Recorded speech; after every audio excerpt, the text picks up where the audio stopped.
మెదక్ జిల్లాలో విషాదం చోటు చేసుకుంది. ముంబై బీచ్ కు వెళ్లిన రామాయంపేట వాసి రాము గల్లంతయ్యారు. కుటుంబంతో బోటింగ్ కు వెళ్లిన క్రమంలో ఈ ప్రమాదం జరిగింది. బోట్ దిగి ఒడ్డుకు వస్తున్న క్రమంలో భారీ అలలు రావడంతో రాము గల్లంతయ్యారు.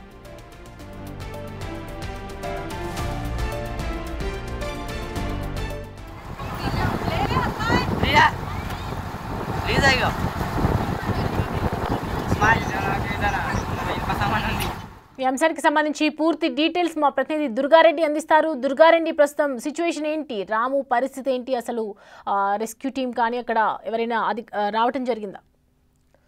అంటే సౌమ్య, మెదక్ జిల్లా రామపేటకు చెందిన రాము వాళ్ళ కుటుంబ సభ్యులు, భార్య, 2 పిల్లలు, వాళ్ళంతా కూడా ఆ ముంబై సముద్రంలో ఆ బీచ్ అక్కడ ప్రాంతానికి వెళ్ళడం జరిగింది. అక్కడ ఆ బోటులో ప్రయాణం చేసి ఈ తిరుగు ప్రయాణము వస్తున్న సమయంలో ఆ అలలకు ఆయనకు వెళ్ళంత కూడా జరిగింది. అంటే నిన్న ఉదయం అక్కడికి వెళ్లారు. మధ్యాహ్నం పూట బయటకు వెళ్లే సమయంలో ఈ సంఘటన జరిగినట్టు తెలుస్తుంది. ఆ కుటుంబ సభ్యులు మాత్రము ఆ బోటు ప్రాంతంలోనే, ఆ ప్రాంతంలో గజ ఈత గల, ఆ తర్వాత రెస్క్యూ టీం సిబ్బందికి కొంత సమాచారం అందించిన ఇప్పటి వరకు అయితే ఆ డెడ్ బాడీ దొరకలే రాముది. ఆ డెడ్ బాడీ వచ్చిన తర్వాత కుటుంబ సభ్యులు, అంటే మెదక్ జిల్లా రామంపేట నుంచి తన స్నేహితులు, కుటుంబ సభ్యులు మరికొంతమంది కూడా ఆ ముంబై బీచ్ ప్రాంతానికి వెళ్ళారు కనుక వాళ్ళు డెడ్ బాడీ తీసుకొని వస్తే మాత్రము ఆ గ్రామంలో విషయాలు అనుకునే చెప్పవచ్చు. నిజంగా బంధువులంతా కూడా అక్కడికి చేరుకోవడం జరిగింది. ఆ ముంబై బీచ్ సముద్రంలో ఎప్పుడైతే సెల్ఫీ వీడియో తీసిండో ఆ వీడియో మాత్రమే లాస్ట్, అంటే అతను బతుకున్నప్పుడు అతను సెల్ఫీ కుటుంబ సభ్యులతో దిగిన ఆ ఫోటో ఇప్పుడు మాత్రము ఆ కుటుంబ సభ్యులు వాటిని చూసి కూడా ఆ కన్నీటి పర్యంతం అవుతున్న విషయమే తెలుస్తుంది. దీంతో పాటు మనం సమయం చూసినట్లయితే ఆ అలలు వచ్చిన సమయంలో అతను దిగడము, అతను కొట్టుకుపోతున్నప్పుడు ఆ కాపాడే ప్రయత్నం చేసినా కానీ అలలకు కొట్టుకుపోయాడని చెప్పి ఆ కుటుంబ సభ్యులు రామంపేట కొంత సమాచారం అందించినట్లు మనకు తెలుస్తుంది.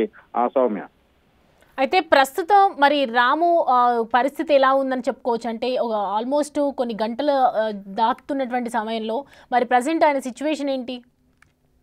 సౌమ్య, ఇంకా వాస్తవం చూసినట్లయితే ఆయన దాదాపు చనిపోయి ఉంటాడు. చనిపోయిన డెడ్ బాడీ మాత్రం ఇప్పటివరకు దొరకలేదు. దాదాపు అక్కడ గజ ఈతలు కానీ, రెస్క్యూ టీం సిబ్బంది కానీ కొంత, అంటే దాదాపు 24 గంటల తర్వాత ఈ చనిపోయిన రామశివం మాత్రం నీటిలో తేలుతుంది. అంటే గతంలో ఇప్పుడు చూసినట్లయితే అలలు కొంత దూరం, దాదాపు 100-500 మీటర్లు ఆ డెడ్ బాడీ కొట్టుకుపోయి ఉంటుంది. లేకపోతే అతను బతికున్న ఇప్పటివరకు నీటి అలలకు కావచ్చు, లేకుంటే బతికుంటే ఛాన్స్ తక్కువ ఉందని చెప్పి తెలుస్తుంది. ఇక్కడ నుంచి ఆ పోయిన వాళ్ళంతా కూడా డెడ్ బాడీ కోసం వెతుకుతున్న పరిస్థితి కనిపిస్తుంది. అక్కడ రెస్క్యూ టీం సిబ్బందితో పాటు బోటుకు సంబంధించిన వాళ్ళు, ఆ తర్వాత ఆ ప్రాంతానికి సంబంధించిన గజ ఈతలు కూడా ఆ డెడ్ బాడీ కోసం మాత్రము ముమ్మరంగా గాలిస్తున్న విషయం అయితే ఆ కుటుంబ సభ్యులు చెప్తున్నారు. కుటుంబ సభ్యులతో పాటు ఫ్రెండ్స్, తనకు సంబంధించిన బంధువులంతా కూడా అక్కడ చేరుకోవడం జరిగింది. దాంతో పాటు ఆందోళన వ్యక్తం చేసిన పరిస్థితి, అంటే 2 రోజులు 24 గంటలు గడిస్తే తప్ప ఆ డెడ్ బాడీ దొరకలేదు. మరికొ 2-3 గంటల్లో దొరికే అవకాశం ఉందని చెప్పి స్థానికులు వాళ్ళ కుటుంబ సభ్యులకు సమాచారం అందించాలని తెలుస్తుంది. Soumya. Right Durga Reddy, thanks for the updates.